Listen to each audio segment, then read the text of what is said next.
بسم اللہ الرحمن الرحیم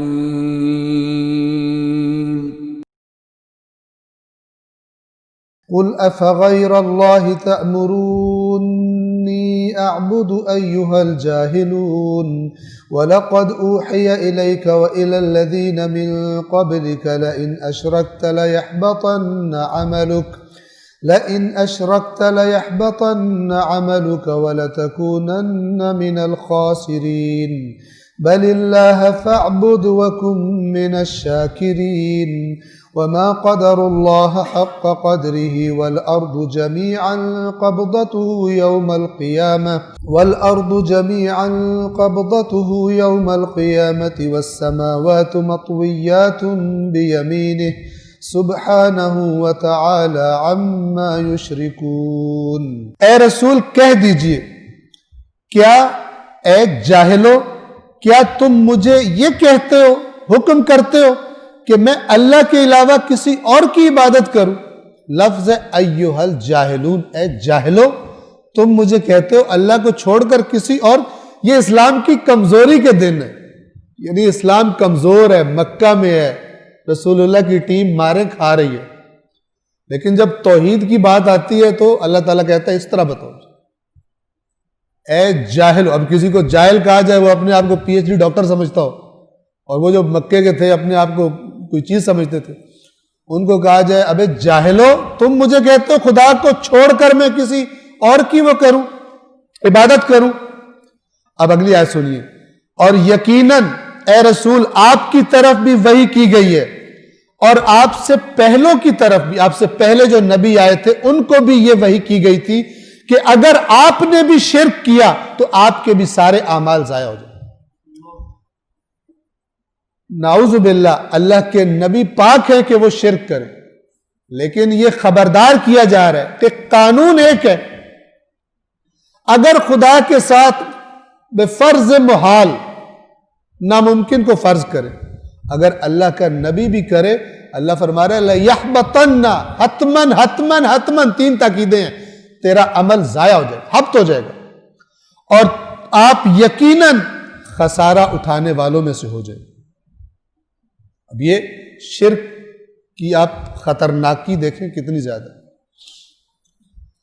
بلکہ اللہ ہی کی عبادت کر اور شکر گزاروں میں سے ہو جائے۔ سب کچھ خدا کا دیا ہوا ہے،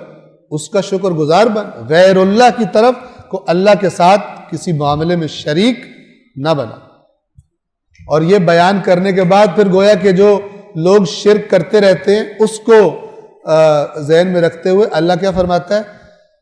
وَمَا قَدَرُ اللَّهَ حَقَّ قَدْرِهِ، انہوں نے اللہ کی جو قدر کا حق بنتا تھا، انہوں نے خدا کی وہ قدر نہیں کی۔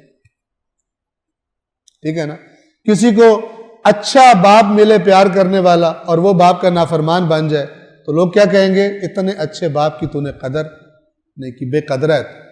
اچھا استاد ملے، لڑکا نالائق نہ پڑھے، اس سے نہ سمجھے، اس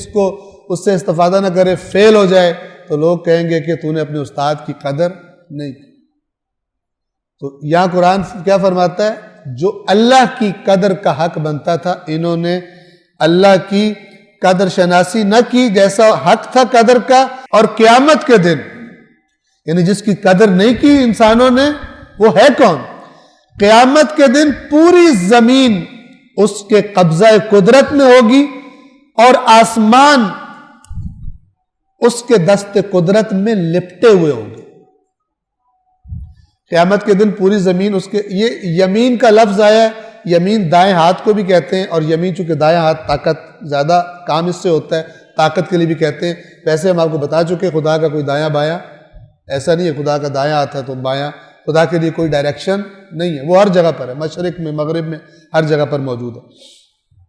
لیکن سننے والوں کے لیے آسانی سمجھانے کے لیے کہ جیسے کسی نے طاقت سے پکڑا ہوتا ہے دائیں ہاتھ میں کسی چیز کو،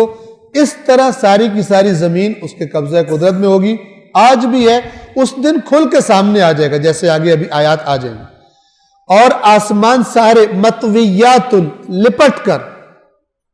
یہ لپٹ کر میں نے پہلے بھی کافی عرصہ پہلے یہاں عرض کیا تھا، جس طرح کائنات کے آغاز کے بارے میں کہا جاتا ہے کہ ایک دھماکے سے، بگ بینگ سے اس کا آغاز ہوا تھا، اور جب سے ہوا یہ پھیل رہی ہے، اس کو انفلیشن سائنسدان کہتے ہیں، پھیلتی جا رہی ہے یہ یونیورس مسلسل، اور یہ گیلیکسیز ان کے درمیان فاصلے بڑھتے چلے جا رہے ہیں۔ تو اسی طرح بگ بینگ کی طرح ایک چیز ہے جس کو یہ بگ کرنچ کا نام انہوں نے دیا، کہ ایک دن ایک زمانہ آئے گا جب یہ پھیلنا رک جائے گی، اور جب یہ رکے گی تو پھر یہ تیزی کے ساتھ واپس سمٹے گی، پلٹے گی۔